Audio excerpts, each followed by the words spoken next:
Your brain is wired to favor $1 today over the promise of many dollars decades from now. That built-in tendency helps explain why more than a quarter of non-retired American adults have no retirement savings at all. So stop blaming a lack of discipline for a stagnant retirement account. In many cases, the problem is not a flaw in your character, but a deeply human preference for the present that weakens your connection to your future self. If you want to solve the retirement problem, you have to stop trying to overpower your instincts and start building automated systems that make long-term saving easier and more consistent than relying on willpower alone. The 1st of January has become the ceremonial starting line for one of the most persistent financial illusions in modern life. You begin with a clean spreadsheet, a fresh calendar, and the conviction that this will finally be the year you get serious. You map out the exact percentages, calculate the monthly contribution required, and convince yourself that the path from your current life to a secure future is simply a matter of sticking to the numbers. For a brief window, everything seems under control. Then reality enters the picture. The brakes on your car start screaming for attention, a friend's birthday becomes an expensive weekend, and the neat surplus you designed on your laptop dissolves into ordinary life. When you finally look at your retirement balance again, it feels frozen in place. The distance between where you are and where you believe you should be feels so large that the effort itself begins to look pointless. And like so many plans before it, the spreadsheet gets abandoned. If that cycle feels familiar, you are not imagining the pattern. A large share of American adults who have not yet retired still have no retirement savings at all. And even among those who do begin contributing, the real problem is not opening the account. It is staying consistent when life gets noisy. Expenses rise, motivation fades, emergencies appear without warning, and the act of saving starts to feel harder than the math suggested it would be. That breakdown is not always a sign of irresponsibility. Quite often, it reflects a psychological struggle that repeats itself every time a paycheck arrives and demands to be divided between today's pressures and tomorrow's security. The key difference between people who steadily build retirement wealth and those who repeatedly fall off track is often not superior virtue, heroic discipline, or some rare moral strength. More often, it is structure.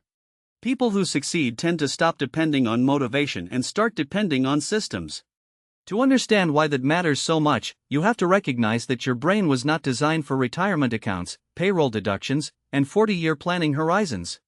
It was shaped for a much older world where immediate resources were tied to survival.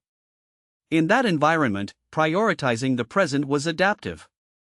Today, that same tendency shows up as temporal discounting, or present bias. A dollar in your hand feels more concrete, emotionally powerful, and urgent than a much larger sum that only arrives years from now. That gap becomes even more difficult when you consider what psychologists sometimes describe as future self-continuity. The further away your future self feels, the harder it is to treat that version of you as fully real in the moment. When someone tells you to save for retirement, your mind does not always process that instruction as protect yourself. It often feels more like give something up now for someone distant. That emotional distance weakens the natural pull of long-term planning. The result is not stupidity or laziness. It is a normal human tendency to feel more attached to immediate needs than to abstract future benefit. Behavioral economics has repeatedly shown that people often choose smaller rewards now over larger rewards later, even when they understand the logic of waiting. The rational mind can appreciate compounding, tax advantages, and long-term growth, but knowledge alone rarely runs behavior. That conflict is reinforced by something researchers and economists often describe as the pain of paying. Moving money out of a checking account and into a retirement account can feel like giving something up, even when you know it is beneficial. The transaction may be financially wise, but emotionally it can still register as sacrifice. It can feel less like progress and more like loss. That is why relying on manual monthly transfers is so difficult. Every month, you are asking yourself to replay the same internal battle. Every month, you must resist present bias, tolerate the feeling of giving something up, and choose a future outcome over present comfort. Most people try to win that fight with willpower. But willpower is unstable.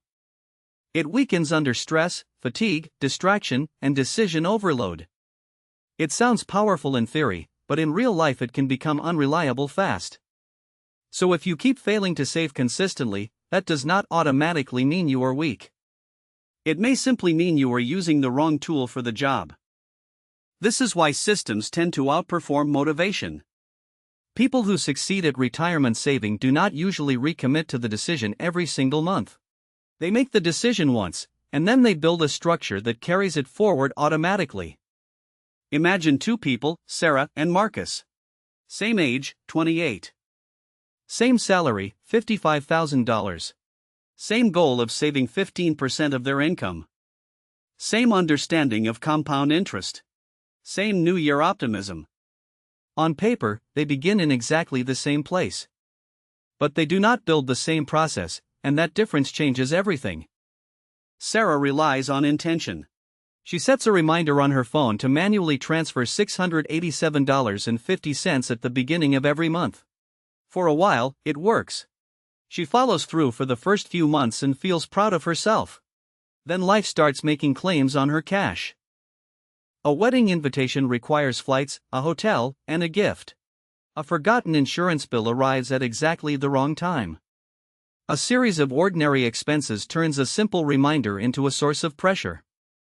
By late summer, the notification no longer feels motivating. It feels accusing. She starts dismissing it. Then ignoring it.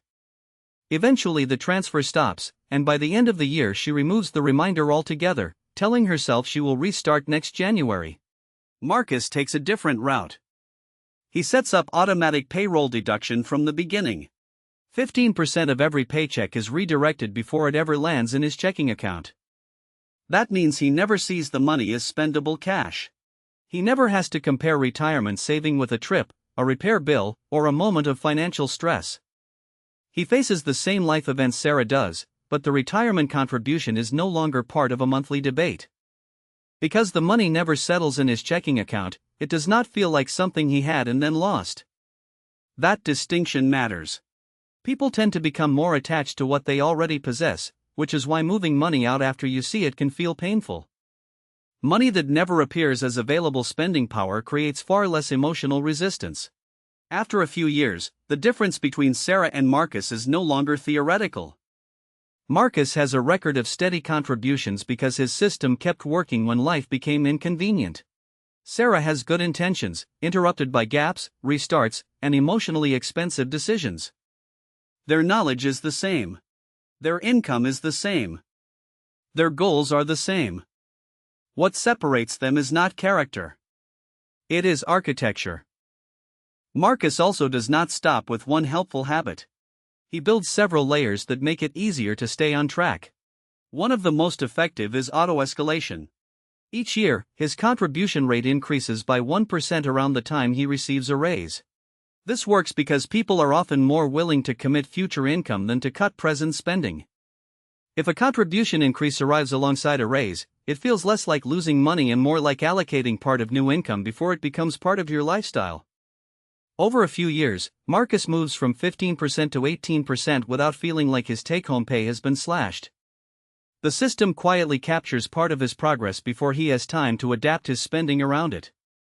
He adds another layer by opening a Roth IRA and setting up a fixed automatic transfer on payday. Not the day after. Not whenever he remembers. The same day. That timing matters because the longer money sits in a checking account without a job, the easier it becomes to spend. An unassigned dollar is highly vulnerable to convenience, mood, and impulse. A dinner out, an online purchase, or a one-time treat can erase money that had a better purpose. Automation reduces the window in which that drift can happen. He even improves the emotional side of the system. Instead of calling the account something generic like Roth IRA or savings account 2, he gives it a name that reminds him who it is for, Marcus at 60. That small detail helps make the future feel less abstract. Research on future self-connection suggests that when people feel closer to the person they will become, they become more willing to save on that person's behalf. Naming the account does not change the math, but it changes the meaning. It turns a cold financial category into a visible relationship with his future life. Now some people hear a number like 15% and immediately dismiss the whole conversation. They assume the strategy only works for people with extra margin. But Marcus's success is not really about starting at 15%. It is about starting at a level he can sustain and then making the process automatic.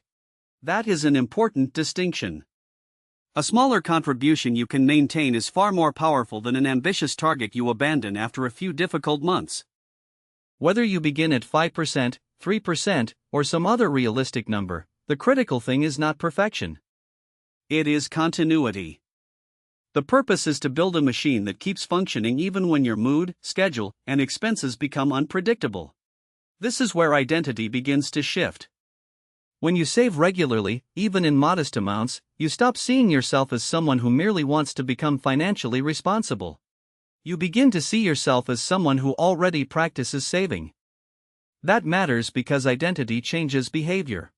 Once a habit becomes part of who you are, increasing the amount no longer feels like inventing a new life. It feels like strengthening an existing one. Think of exercise. The hardest part is often not the workout itself.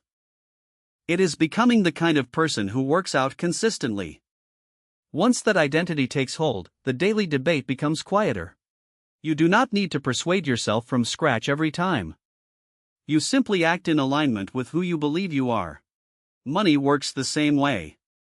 Once you think of yourself as a saver, each raise or bonus becomes less of a temptation and more of an opportunity to reinforce that identity. That is why delaying implementation is so dangerous. If you want the system, build it today. Not next weekend. Not after you have thought about it more. Not once you feel perfectly ready. People are much more likely to follow through when they decide exactly what they will do and when they will do it. The gap between intention and execution is where many financial goals disappear. 5 minutes spent setting up the transfer today can be more valuable than years spent admiring the idea of doing it well later. Still, even strong systems have vulnerabilities. One of the most interesting is what happens after you do something responsible. You set up the automatic savings. You increase your contribution rate. You make a financially smart decision. And then your brain subtly tries to reward you for it. That feeling can become permission. You tell yourself the important work is already done, so a little overspending no longer matters. Maybe it is a dinner, a shopping binge, or a treat that feels justified because you were so responsible earlier. In that way, good financial behavior can sometimes produce its own backlash. Marcus handles this with another structural rule. He keeps a separate checking account for discretionary spending. After the retirement contributions are handled, a fixed amount moves into that spending account. That number is what he can spend freely. He does not need a complicated spreadsheet, an elaborate category system, or a daily ritual of guilt and interpretation. He needs one clear boundary. When the account is empty, spending stops. That single rule is easier to follow than a budget full of exceptions and mental negotiations. The value of that boundary is not punishment. It is clarity. A clean limit reduces ambiguity and makes spending decisions easier. When you are tired, stressed, or bored late at night, a simple rule often holds up better than a detailed plan. It removes the need to constantly renegotiate with yourself. Rather than treating every purchase like a moral crisis, you let the structure define the decision in advance. Even so, there is a social and emotional cost that many people do not talk about enough. Once your financial life begins running on rails, you may start feeling more aware of what other people are spending. Your friends take trips, upgrade cars, post purchases online, and appear to be living more freely. Meanwhile, you are trying to stay inside a system that prioritizes the future. That can create real friction. It can feel like you are living a smaller life, even when you are making stronger choices. That feeling is not imaginary. Human beings are deeply sensitive to comparison. Watching other people consume with ease can make restraint feel like deprivation. But there is an important shift that happens over time. Beyond a certain point, more consumption does not create much more peace. A larger lifestyle is not the same as a more secure one. And security has a kind of emotional value that impulse spending cannot match. A growing retirement account, a functioning system, and a cushion against future risk create a steadier form of well-being than most short-term purchases ever can.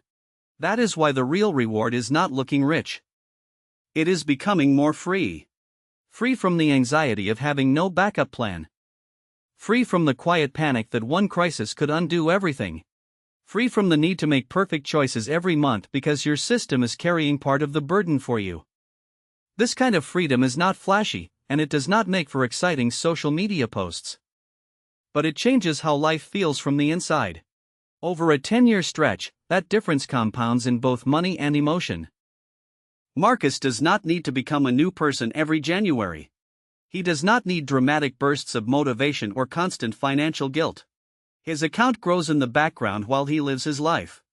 He still takes trips, gets promoted, pays bills, and deals with setbacks, but the system keeps doing its work. Sarah, by contrast, lives in a pattern of restart attempts. She gets scared, gets motivated, creates a plan, then gradually falls away from it again. The repeated cycle turns her balance into a source of stress rather than stability. Every time she checks it, she sees not just a number, but a reminder of the gap between intention and action. So the difference between them is not simply mathematical. It is emotional and structural. One person has a process that works under ordinary human conditions. The other depends on feeling ready again and again. That is why architecture matters so much. Financial success is often portrayed as the result of relentless vigilance, perfect discipline, and constant sacrifice. But in practice, people do not usually build retirement security by white-knuckling every paycheck for 30 years. They do it by reducing the number of decisions that depend on mood. This matters even more because the modern retirement system asks individuals to carry responsibilities that previous generations often handed off to institutions. As retirement planning shifted increasingly toward personal accounts, workers were expected to make long-term investment decisions, delay gratification for decades, and manage risks that the human brain is not naturally eager to prioritize. That mismatch between our instincts and the system does not make us broken. It simply means the design of the environment often pulls against the design of the mind. So the answer is not to shame yourself harder. The answer is to reduce friction where it matters most. Save automatically. Increase contributions gradually. Put clear boundaries around spending. Make the future feel more real. Stop checking your accounts as if they are a live scoreboard for your worth. The more often you stare at short-term volatility, the more tempted you are to react emotionally to noise that should have been ignored. A good long-term system usually needs less interference, not more. In the end, the point is simple. You are not failing because you lack discipline. You are dealing with a deeply human preference for the present inside a financial system that often demands the opposite. Once you understand that, the goal stops being to overpower yourself and starts becoming something much smarter, designing a structure that carries the weight that motivation was never built to hold. If this changed how you think about retirement, tell me which part landed the hardest. And if you want more analysis like this, subscribe and turn on notifications so you do not miss the next one.